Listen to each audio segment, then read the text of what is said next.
El segundo sexo, Simone de Beauvoir. Ajax Bost. Existe un principio bueno que ha creado el orden, la luz y el hombre, y un principio malo que ha creado el caos, las tinieblas y la mujer. Pitágoras. Todo cuanto sobre las mujeres han escrito los hombres debe tenerse por sospechoso, puesto que son juez y parte a la vez. Poulain de la Barre. Nota. Este libro ha sido escrito durante los años 1948-1949. Cuando empleo las palabras ahora, recientemente, etc., me refiero a ese periodo. Ello explica también que no cite ninguna obra publicada después de 1949. Introducción. Durante mucho tiempo dudé en escribir un libro sobre la mujer. El tema es irritante, sobre todo para las mujeres, pero no es nuevo. La discusión sobre el feminismo ha hecho correr bastante tinta. Actualmente está a punto menos que cerrada. No hablemos más de ello. Sin embargo, todavía se habla. Y no parece que las voluminosas estupideces vertidas en el curso de este último siglo hayan aclarado mucho el problema. Por otra parte, ¿es que existe un problema? ¿En qué consiste? ¿Hay siquiera mujeres? Cierto que la teoría del eterno femenino cuenta todavía con adeptos. Estos adeptos cuchichean, incluso en Rusia, ellas siguen siendo mujeres. Pero otras gentes bien informadas, incluso las mismas algunas veces, suspiran. La mujer se pierde, la mujer está perdida. Ya no se sabe a ciencia cierta si aún existen mujeres, si existirán siempre, si hay que desearlo o no. ¿Qué lugar ocupan en el mundo? ¿Qué lugar deberían ocupar? ¿Dónde están las mujeres? Preguntaba recientemente una revista no periódica. Pero, en primer lugar, ¿qué es una mujer? Tota mulier in útero es una matriz, dice uno. Tota mulier est in útero. Toda la mujer consiste en el útero, para indicar que la mujer está condicionada por su constitución biológica. Sin embargo, hablando de ciertas mujeres, los conocedores decretan, no son mujeres, pese a que tengan útero como las otras. Todo el mundo está de acuerdo en reconocer que en la especie humana hay hembras. Constituyen hoy, como antaño, la mitad aproximadamente de la humanidad. Y sin embargo, se nos dice que la feminidad está en peligro. Se nos exhorta, sed mujeres, seguid siendo mujeres, convertíos en mujeres.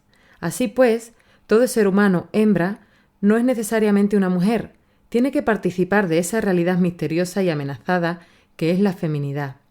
¿Esta feminidad la secretan los ovarios o está fijada en el fondo de un cielo platónico?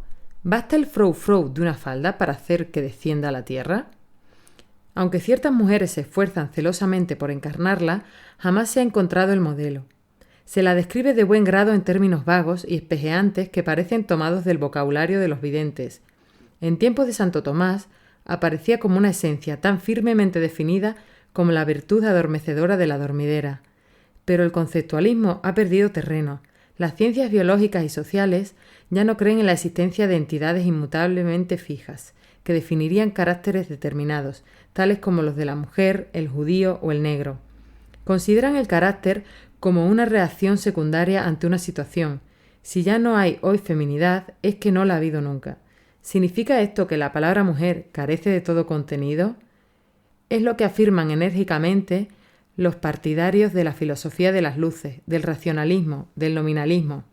Las mujeres serían solamente, entre los seres humanos, aquellos a los que arbitrariamente se designa con la palabra mujer.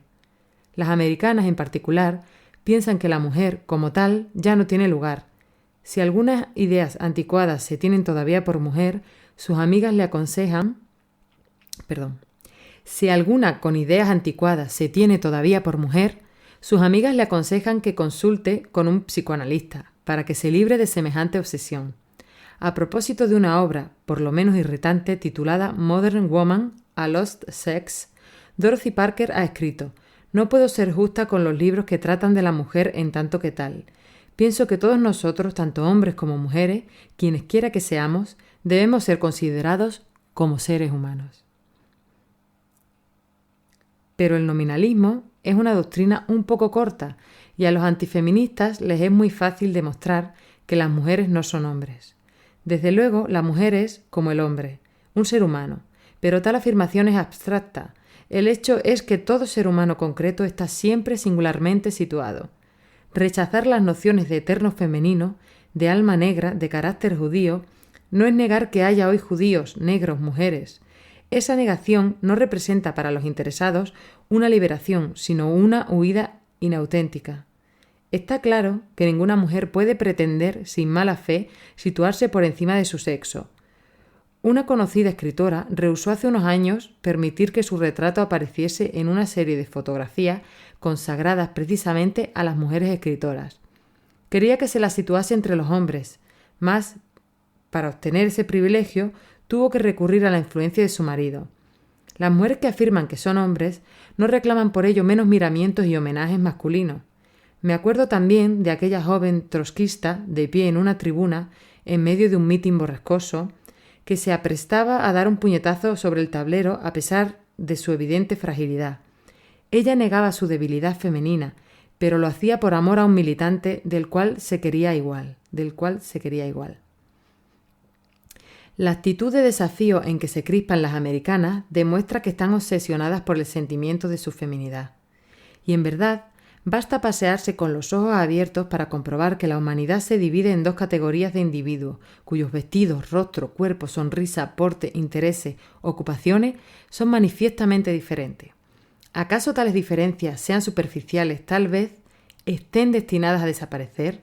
Lo que sí es seguro es que por el momento existen con deslumbrante evidencia. Si su función de hembra no basta para definir a la mujer, si rehusamos también explicarla por el eterno femenino y si, no obstante, admitimos que aunque sea a título provisional hay mujeres en la Tierra, tendremos que plantearnos la pregunta: ¿qué es una mujer?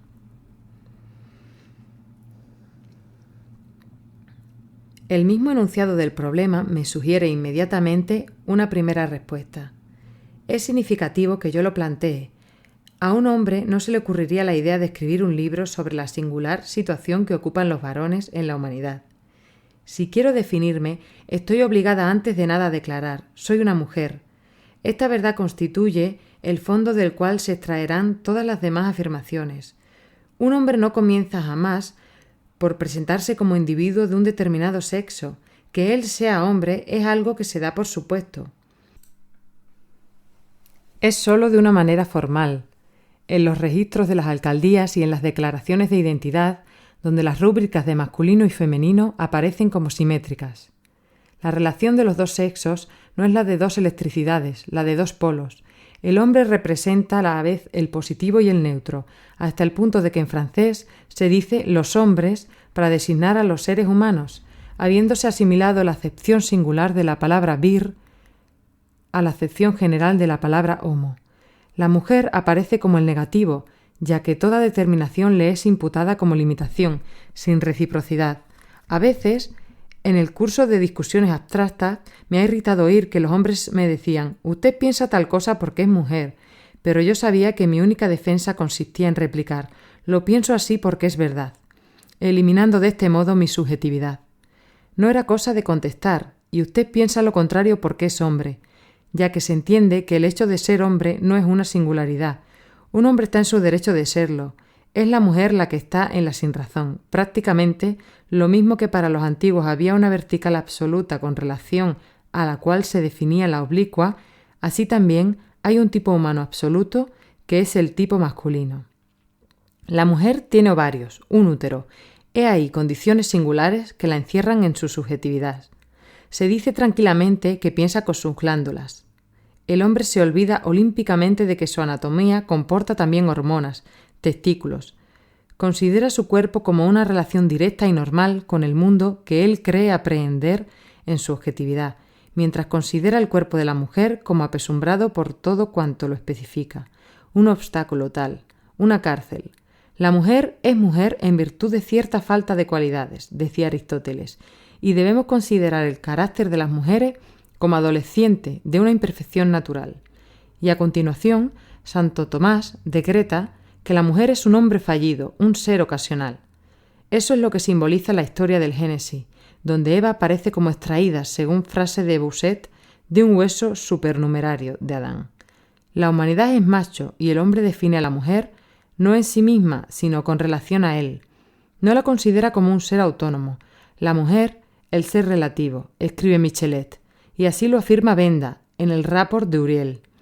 El cuerpo del hombre tiene sentido por sí mismo, abstracción hecha del de la mujer, mientras este último parece desprovisto de todo sentido si no se evoca al macho.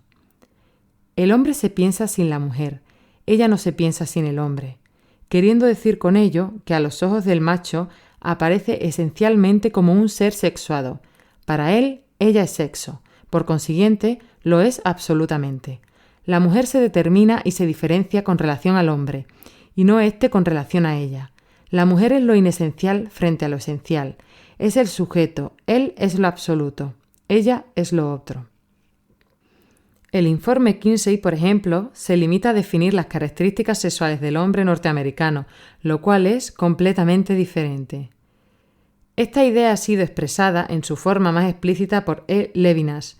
En su ensayo sobre el Thème et l'autre se expresa así: ¿no habría una situación en la cual la alteridad fuese llevada por un ser a un título positivo como esencia? ¿Cuál es la alteridad que no entra pura y simplemente en la oposición de las dos especies del mismo género?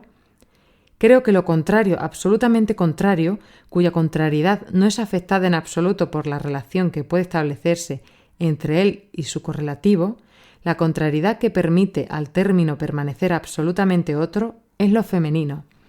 El sexo no es una diferencia específica cualquiera. La diferencia de los sexos tampoco es una contradicción. No es tampoco la dualidad de los términos complementarios, porque dos términos complementarios suponen un todo preexistente. La alteridad se cumple en lo femenino, término del mismo rango, pero de sentido opuesto a la conciencia. Supongo que el señor Levinas no olvida que la mujer también es para sí conciencia. Sin embargo, es chocante que adopte deliberadamente un punto de vista de hombre, sin señalar la reciprocidad entre el sujeto y el objeto. Cuando escribe que la mujer es misterio, sobreentiende que es misterio para el hombre, de tal modo que esta descripción que se quiere subjetiva es en realidad una afirmación del privilegio masculino. La categoría de lo otro es tan original como la conciencia misma. En las sociedades más primitivas, en las mitologías más antiguas, siempre se encuentra un dualismo que es de lo mismo y lo otro. Esta división no se puso en un principio bajo el signo de la división entre los sexos. No depende de ningún dato empírico. Eso es lo que resalta, entre otros, en los trabajos de Granet sobre el pensamiento chino y en los de Dumézil sobre la India y Roma. En las parejas, Varuna-Mitra, Urano-Zeus, Sol-Luna, Día-Noche, no está involucrado en principio ningún elemento femenino, como tampoco lo está en la oposición entre el bien y el mal, entre el principios fastos y nefastos, entre la derecha y la izquierda, entre Dios y Lucifer. La alteridad es una categoría fundamental del pensamiento humano. Ninguna colectividad se define jamás como una sin colocar inmediatamente enfrente a la otra. Bastan 3 viajeros reunidos por azar en un mismo compartimento para que el resto de los viajeros se conviertan en otros vagamente hostiles. Para el aldeano, todos los que no pertenecen a su aldea son otros, de quienes hay que recelar. Para el nativo de un país, los habitantes de los países que no son del suyo aparecen como extranjeros. Los judíos son otros para el antisemita, los negros lo son para los racistas norteamericanos, los indígenas para los colonos, los proletarios para las clases poseedoras. Al final de un profundo estudio sobre las diversas figuras de las sociedades primitivas, Levi Strauss ha podido concluir: el paso del estado de naturaleza al estado de cultura se define por la aptitud del hombre para considerar las relaciones biológicas bajo la forma de sistemas de oposición, dualidad, alternancia, oposición y simetría. Ora se presenten bajo formas definidas, ora lo hagan bajo formas vagas. Constituyen no tantos fenómenos que haya que explicar como los datos fundamentales e inmediatos de la realidad social. Estos fenómenos no se comprenderían sin la realidad humana fuese exclusivamente un Mitsein basado en la solidaridad y la amistad. Se aclaran, por el contrario, si siguiendo a Hegel se descubre en la conciencia misma una hostilidad fundamental con respecto a toda otra conciencia. El sujeto no se plantea más que oponiéndose. Pretende afirmarse como lo esencial y constituir a otro en inesencial, en objeto. Pero la otra conciencia le opone una pretensión recíproca. Cuando viaja, el nativo se percata, escandalizado, de que en los países vecinos hay nativos que le miran, a su vez, como extranjero. Entre aldeas, clanes, naciones, clases, hay guerras. potlatch, negociaciones, tratados, luchas, que despojan la idea de lo otro de su sentido absoluto y descubren su relatividad. De buen o mal grado, individuos y grupos se ven obligados a reconocer la reciprocidad de sus relaciones. ¿Cómo es posible entonces que esta reciprocidad no se haya planteado entre los sexos, que uno de los términos se haya afirmado como el único esencial, negando toda relatividad con respecto a su correlativo, definiendo a éste como la alteridad pura? ¿Por qué no ponen en discusión las mujeres la soberanía masculina? Ningún sexo se plantea súbita y espontáneamente como lo inesencial. No es lo otro lo que, al definirse como otro, define lo uno, sino que es planteado como otro por lo uno al plantearse éste como uno. Mas para que no se produzca el retorno de lo otro a lo uno, es preciso que lo otro se someta a ese punto de vista extraño. ¿De dónde le viene a la mujer esta sumisión?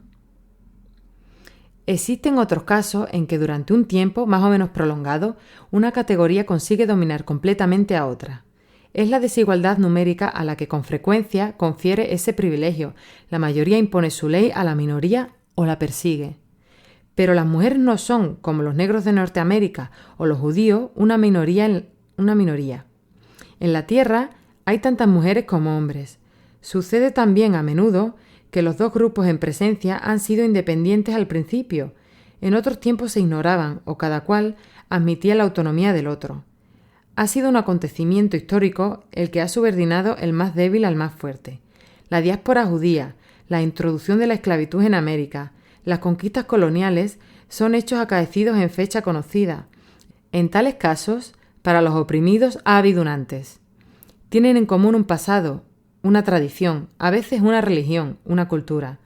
En este sentido, el acercamiento establecido por Bebel entre las mujeres y el proletario sería el mejor fundado. Tampoco los proletarios se hallan en inferioridad numérica y jamás han constituido una colectividad separada. Sin embargo, a falta de un acontecimiento, es un desarrollo histórico lo que explica su existencia como clase y lo que informa respecto a la distribución de sus individuos en esa clase. No siempre ha habido proletarios, pero siempre ha habido mujeres. Estas lo son por su constitución fisiológica. Por mucho que remontemos en el curso de la historia, siempre las veremos subordinadas al hombre.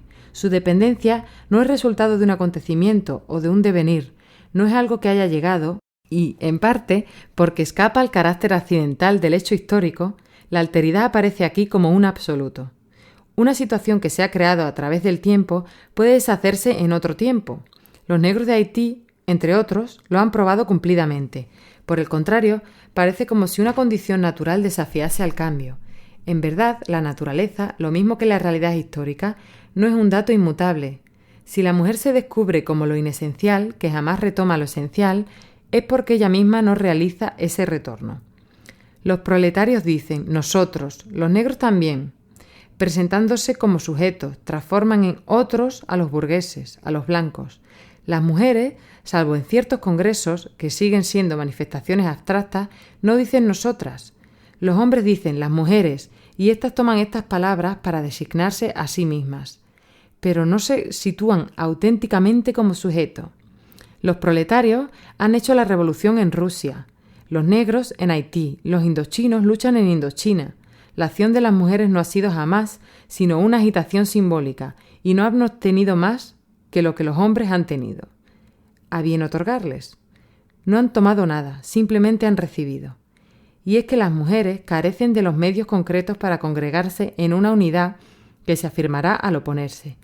Carecen de un pasado, de una historia, de una religión que les sean propios, y no tienen, como los proletarios, una solidaridad de trabajo y de intereses. Ni siquiera existe entre ellas esa promiscuidad espacial que hace de los negros de Norteamérica, de los judíos de los guetos y de los obreros de Saint-Denis o de las fábricas de Renault, una comunidad. Viven dispersas entre los hombres, atadas por el medio ambiente, el trabajo, los intereses económicos, la condición social a ciertos hombres, padre o marido, más estrechamente que a las demás mujeres. Burguesas, son solidarias de los burgueses y no de las mujeres proletarias. Blancas, lo son de los hombres blancos y no de las mujeres negras. El proletariado podría proponer llevar a cabo la matanza de la clase dirigente. Un judío o un negro fanáticos podrían soñar con acaparar el secreto de la bomba atómica y hacer una humanidad enteramente judía o enteramente negra. La mujer ni siquiera en sueños puede exterminar a los varones. El vínculo que la une a sus opresores no es comparable a ningún otro. La división de los sexos es, en efecto, un hecho biológico, no un momento de la historia humana. Ha sido en el seno de un Mitsén original donde su oposición se ha dibujado y ella no lo ha roto. La pareja es una unidad fundamental, cuyas dos mitades están remachadas una con otra. No es posible ninguna escisión en la sociedad por sexos. Eso es lo que caracteriza fundamentalmente a la mujer. Ella es lo otro, en el corazón de una totalidad cuyos dos términos son necesarios el uno para el otro. Podría imaginarse que esta reciprocidad facilitase su liberación. Cuando Hércules hila la lana a los pies de Onfalia, su deseo le encadena. ¿Por qué no logra Onfalia adquirir un poder duradero? Para vengarse de Jasón, Medea mata a sus hijos. Esa salvaje leyenda sugiere que del vínculo que la une al niño, la mujer habría podido extraer un temible ascendiente. Aristófanes ha imaginado jocosamente en Lisístrata una asamblea de mujeres donde éstas intentan explotar en común y con fines sociales la necesidad de que ellas tienen los hombres, la necesidad que de ellas tienen los hombres. Pero solo se trata de una comedia. La leyenda que pretende que las sabinas raptadas opusieron a sus raptores a una obstinada esterilidad cuenta igualmente que al azotarlas con correas de cuero, los hombres doblegaron mágicamente su resistencia. La necesidad biológica, deseo sexual y deseo de posteridad, que sitúa al macho bajo la dependencia de la hembra, no ha liberado socialmente a la mujer. El amo y el esclavo también están unidos por una necesidad económica recíproca que no libera al esclavo. Y es que en la relación entre el amo y el esclavo no se plantea la necesidad que tiene el otro. Detenta el poder de satisfacer esa necesidad y no le mediatiza. Por el contrario, el esclavo, en su dependencia, esperanza o temor, interioriza la necesidad que tiene del amo, pero, aunque la urgencia de la necesidad fuese igual en ambos, siempre actúa en favor del opresor frente al oprimido. Ello explica que la liberación de la clase obrera, por ejemplo, haya sido tan lenta. Ahora bien, la mujer siempre ha sido, si no la esclava del hombre, al menos su vasalla. Los dos sexos jamás han compartido el mundo en pie de igualdad. Y todavía hoy, aunque su situación está evolucionando, la mujer tropieza con graves desventajas. En casi ningún país es idéntico su estatuto legal al del hombre, y con frecuencia su desventaja con respecto a aquel es muy considerable.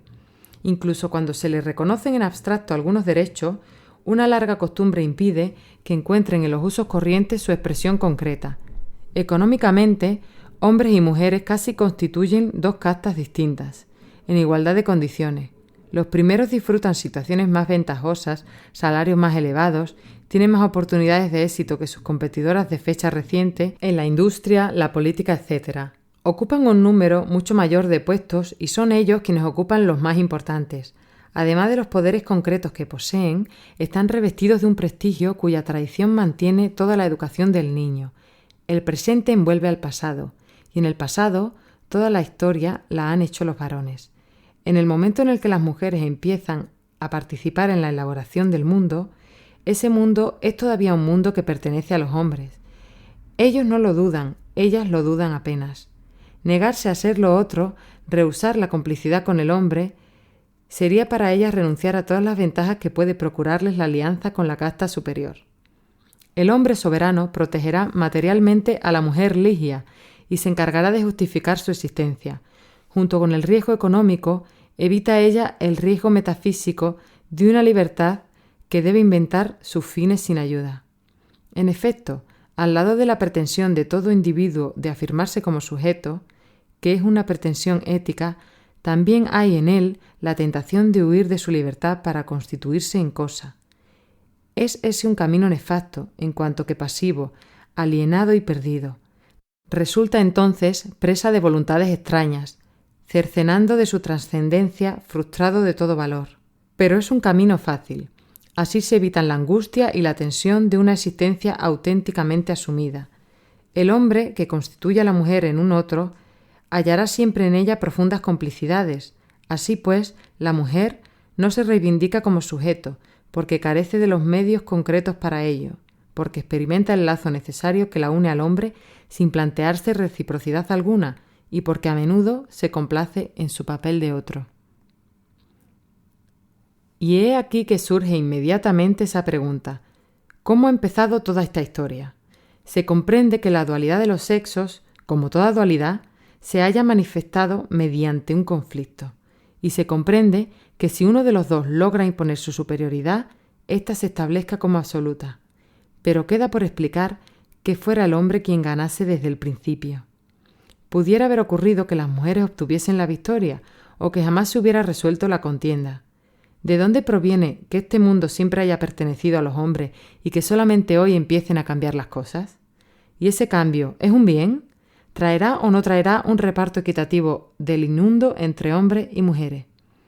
Estas preguntas distan mucho de ser nuevas, y ya se les ha dado numerosas respuestas, pero precisamente el solo hecho de que la mujer sea lo otro refuta todas las justificaciones que de ello puedan haber presentado jamás los hombres, ya que, evidentemente, les eran dictadas por su propio interés. Todo cuanto sobre las mujeres han escrito los hombres debe tenerse por sospechoso, puesto que son juez y parte a la vez, dijo en el siglo XVII Poulain de la Barre, feminista poco conocido. Por doquier, en todo tiempo, el varón ha ostentado la satisfacción que le producía sentirse rey de la creación. Bendito sea Dios nuestro Señor y Señor de todos los mundos, por no haberme hecho mujer, dicen los judíos en sus oraciones matinales, mientras sus esposas murmuran con resignación: bendito sea el Señor que me ha creado según su voluntad. Entre los beneficios que Platón agradecía a los dioses, el primero era que le hubiesen creado libre y no esclavo, y el segundo hombre y no mujer. Pero los varones no habrían podido gozar plenamente de ese privilegio si no lo hubiesen considerado fundado en lo absoluto y en la eternidad. Del hecho de su supremacía han procurado derivar un derecho. Siendo hombres quienes han hecho y compilado las leyes, han favorecido a su sexo, y los jurisconsultos han convertido las leyes en principios. Añade Poulain de la Barre: legisladores, sacerdotes, filósofos, escritores y eruditos, todos ellos se han empeñado en demostrar que la condición subordinada de la mujer era voluntad del cielo y provechosa para la tierra. Las religiones inventadas por los hombres reflejan esa voluntad de dominación. Han sacado armas de las leyendas de Eva, de Pandora, han puesto la filosofía y la teología a su servicio, como se ha visto por las frases de Aristóteles y de Santo Tomás que hemos citado. Desde la antigüedad, satíricos y moralistas se han complacido en trazar el cuadro de las flaquezas femeninas. Conocidas son las violentas requisitorias que contra ellas se han dirigido a través de toda la literatura francesa. Monterland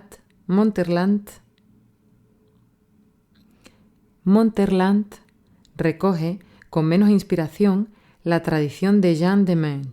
Semejante hostilidad parece a veces fundada, a menudo gratuita, en verdad. Recubre una voluntad de autojustificación más o menos hábilmente enmascarada. Es más fácil acusar a un sexo que excusar al otro, dice Montaigne. En ciertos casos, el proceso es evidente. Resulta significativo, por ejemplo, que para limitar los derechos de la mujer, el Código Romano invoque la imbecilidad, la fragilidad del sexo. En el momento en que, por debilitamiento de la familia, aquella se convierte en un peligro para los herederos varones. Resulta chocante que en el siglo XVI, para mantener bajo tutela a la mujer casada, se apele a la autoridad de San Agustín, declarando que la mujer es una bestia que no es ni firme ni estable, en tanto que a la soltera se la reconoce con capacidad para administrar sus bienes. Montaigne comprendió perfectamente lo arbitrario e injusto de la suerte asignada a la mujer. Las mujeres no dejan de tener razón en absoluto cuando rechazan las normas que se han introducido en el mundo, tanto más cuando han sido los hombres quienes las han hecho sin ellas. Naturalmente, entre ellas y nosotros hay intrigas y querellas, pero Montaigne no llega hasta el extremo de erigirse en su campeón. Solamente en el siglo XVIII, hombres profundamente demócratas encaran la cuestión con objetividad. Diderot, entre otros, se propone demostrar que la mujer es un ser humano igual que el hombre. Un poco más tarde, Stuart Mill la defiende con ardor. Pero estos filósofos son de una imparcialidad excepcional. En el siglo XIX, la cuestión del feminismo se convierte nuevamente en una cuestión de partidos. Una de las consecuencias de la revolución industrial fue la participación de la mujer en el trabajo productor. En ese momento, las reivindicaciones feministas se salen del dominio teórico, encuentran bases económicas. Sus adversarios se vuelven más agresivos. Aunque la propiedad de bienes raíces fuera en parte destronada, la burguesía se aferra a la vieja moral, que ve en la solidez de la familia la garantía de la propiedad privada y reclama a la mujer en el hogar tanto más ásperamente cuando su emancipación se vuelve una verdadera amenaza. En el seno mismo de la clase obrera, los hombres intentaron frenar esa liberación, puesto que las mujeres se le presentaban como peligrosas, competidoras, tanto más cuanto que estaban habituadas a trabajar por bajos salarios. Para demostrar la inferioridad de la mujer, los antifeministas apelaron entonces no solo a la religión, la filosofía y la teología, como antes, sino también a la ciencia, biología, psicología experimental, etc. A lo sumo, se consentía en conceder al otro sexo la igualdad en la diferencia. Esta fórmula, que ha hecho fortuna, es muy significativa. Es exactamente la que utilizan a propósito de los negros de Norteamérica las leyes de Jim Crow. Ahora bien, esta segregación supuestamente igualitaria no ha servido más que para introducir las discriminaciones más extremadas. Esta coincidencia no tiene nada de casual, ya que se trate de una raza, de una casta, de una clase, de un sexo, reducidos a una situación de inferioridad, los procesos de justificación son los mismos. El eterno femenino es homólogo del alma negra y del carácter judío. Por otro lado, el problema judío, en su conjunto, es muy diferente de los otros dos. Para el antisemita, el judío no es tanto un ser inferior como un enemigo, y no le reconoce en este mundo ningún lugar que le sea propio. Más bien, lo que desea es aniquilarlo. Sin embargo, hay profundas analogías entre la situación de las mujeres y la de los negros. Unas y otros se emancipan hoy de un mismo paternalismo, y la, en otros tiempos, casta de ambos quiere mantenerlos en su lugar, es decir, en el lugar que ha elegido para ellos. En ambos casos se deshacen elogios más o menos sinceros sobre las virtudes del buen negro, del alma inconsciente, pueril, reidora, del negro resignado y de la mujer, verdaderamente mujer, es decir, frívola, pueril, irresponsable. La mujer sometida al hombre, en ambos casos, extrae argumentos del estado de hecho que ha creado. Conocida es la ocurrencia de Bernard Shaw, el norteamericano blanco, dice en sustancia, relega al negro a la condición de limpiabotas y de ello reduce que solo sirve para limpiar las botas. Se tropeza con este círculo vicioso en todas las circunstancias análogas.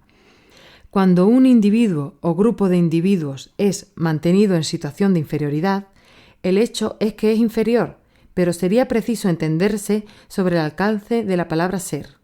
La mala fe consiste en darle un valor sustancial cuando tiene el sentido dinámico, hegeliano. Ser es haber devenido, es haber sido hecho tal y como uno se manifiesta. Sí, las mujeres en conjunto son hoy inferiores a los hombres, es decir, que su situación les ofrece menos posibilidades. El problema consiste en saber si semejante estado de cosas debe perpetuarse. Muchos hombres así lo desean, no todos han arrojado todavía las armas. La burguesía conservadora sigue viendo en la emancipación de la mujer un peligro que amenaza su moral y sus intereses. Ciertos varones temen la competencia femenina. En el Epoch Latin, un estudiante declaraba el otro día: «Toda estudiante que logra el título de médica o abogada nos roba un puesto de trabajo. Este joven no pone en duda sus derechos sobre este mundo. No son exclusivamente los intereses económicos los que intervienen en el asunto. Uno de los beneficios que la opresión asegura a los opresores es que el más humilde de ellos se siente superior. Un pobre blanco del sur de Estados Unidos tiene el consuelo de decirse que no es un sucio negro, y los blancos más afortunados explotan hábilmente ese orgullo. De igual modo, el más mediocre de los varones se considera un semidios ante las mujeres. Le era mucho más fácil al señor de Motherland considerarse un héroe cuando se encaraba con mujeres, por lo demás elegidas a propósito, que cuando tenía que desempeñar el papel de hombre entre hombres, papel que muchas mujeres han representado mejor que él.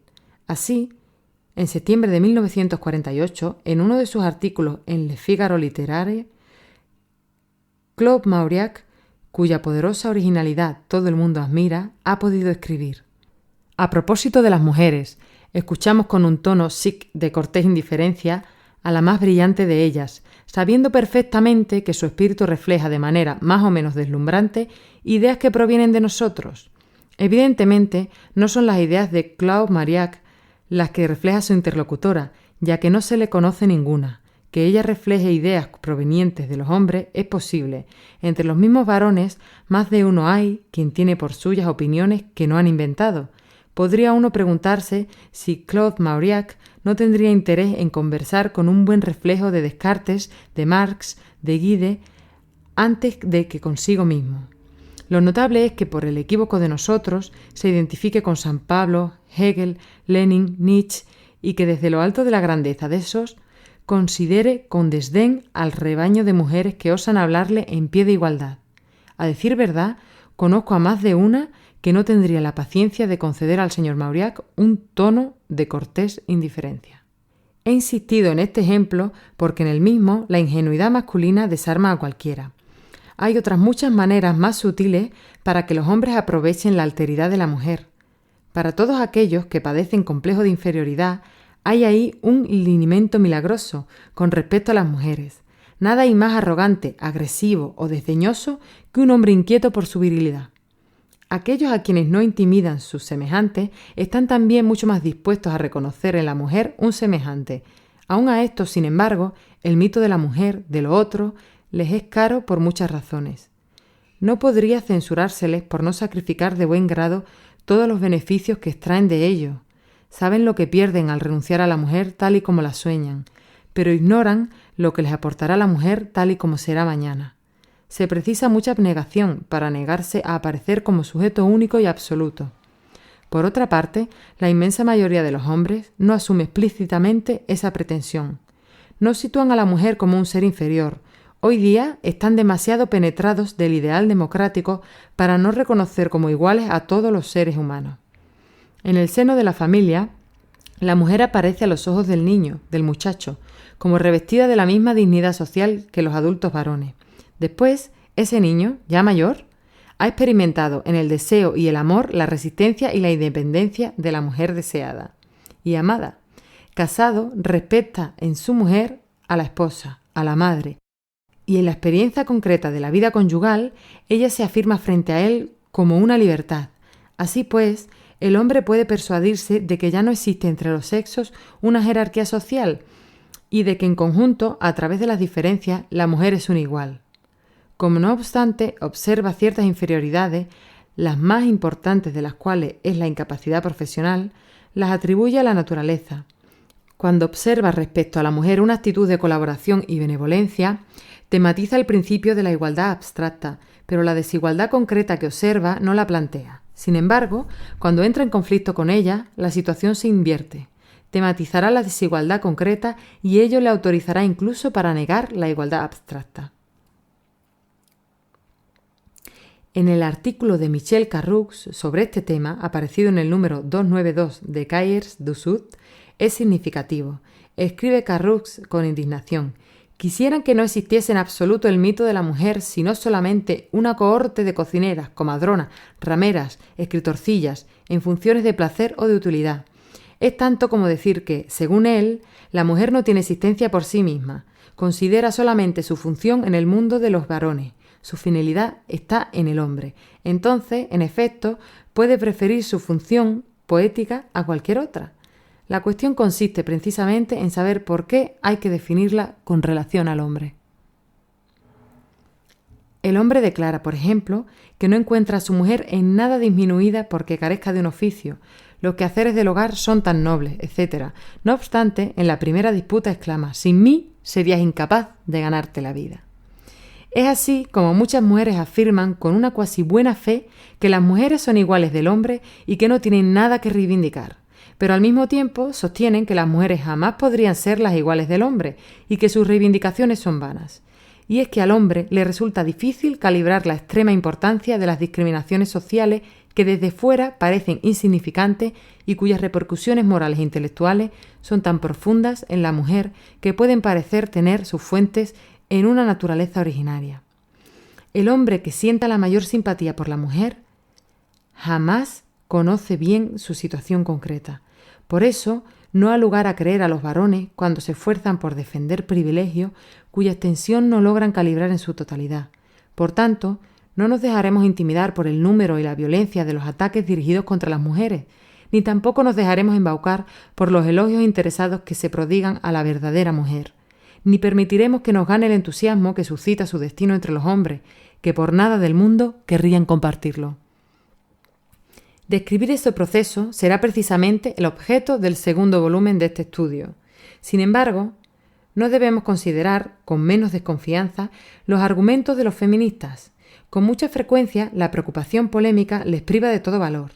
Si la cuestión de las mujeres es tan ociosa, es porque la arrogancia masculina la ha convertido en una disputa. Cuando uno disputa, ya no razona bien. Lo que se ha tratado incansablemente de demostrar es que la mujer es superior, inferior o igual al hombre. Creada después de Adán, es evidentemente un ser secundario, dicen unos. Por el contrario, afirman otros, Adán no era sino un boceto, y Dios logró el ser humano en toda su perfección cuando creó a Eva. Su cerebro es más pequeño, pero relativamente es más grande. Cristo se hizo hombre, tal vez por humildad. Cada argumento atrae inmediatamente a su contrario, y con frecuencia los dos llevan a la sinrazón.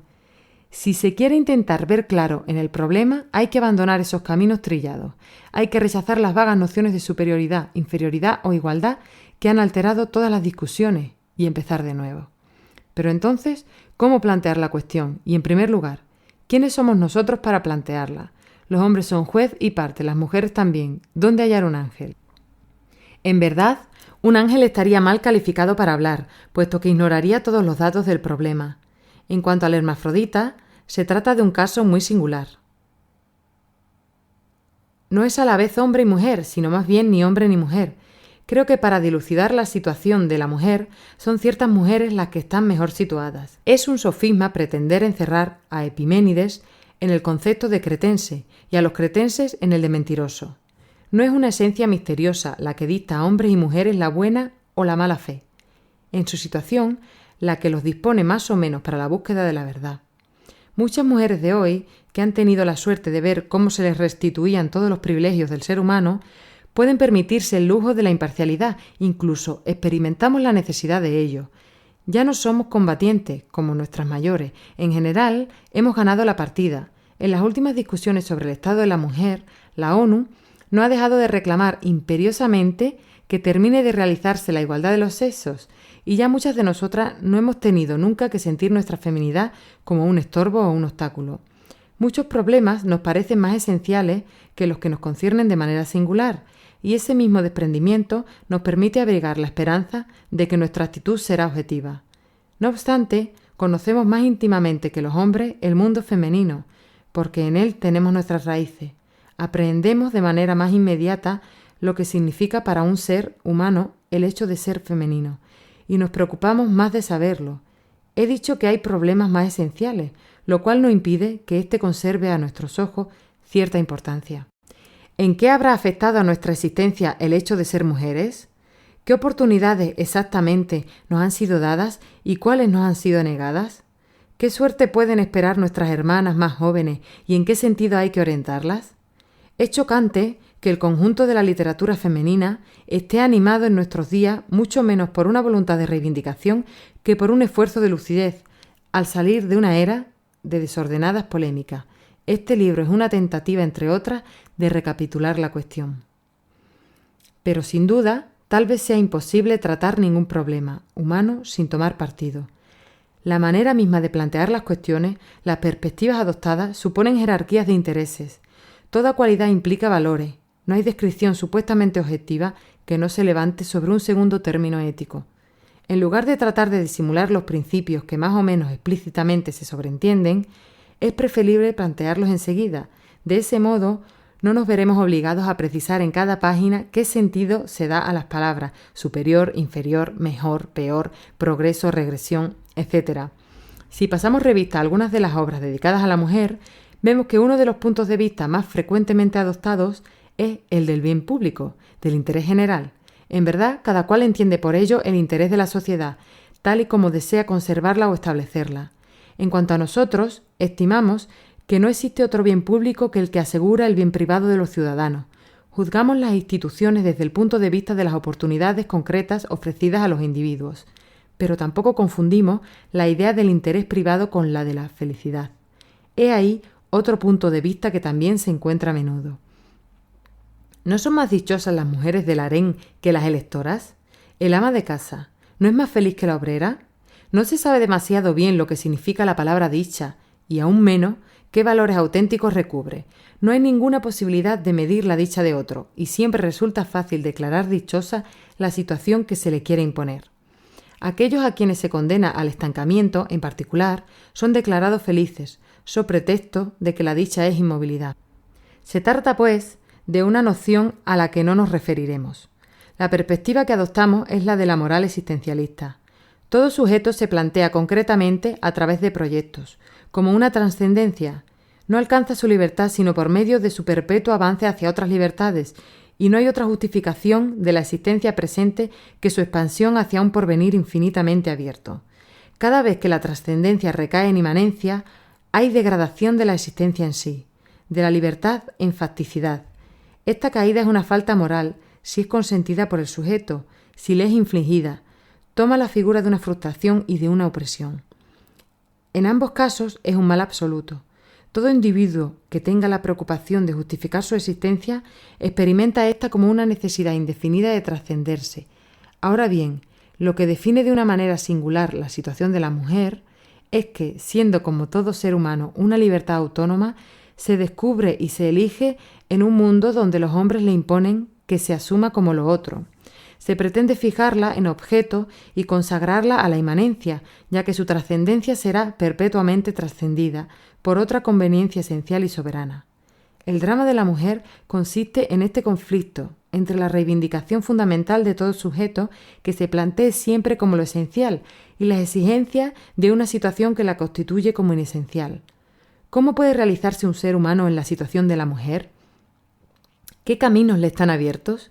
¿Cuáles desembocan en callejones sin salida? ¿Cómo encontrar la independencia en el seno de la dependencia?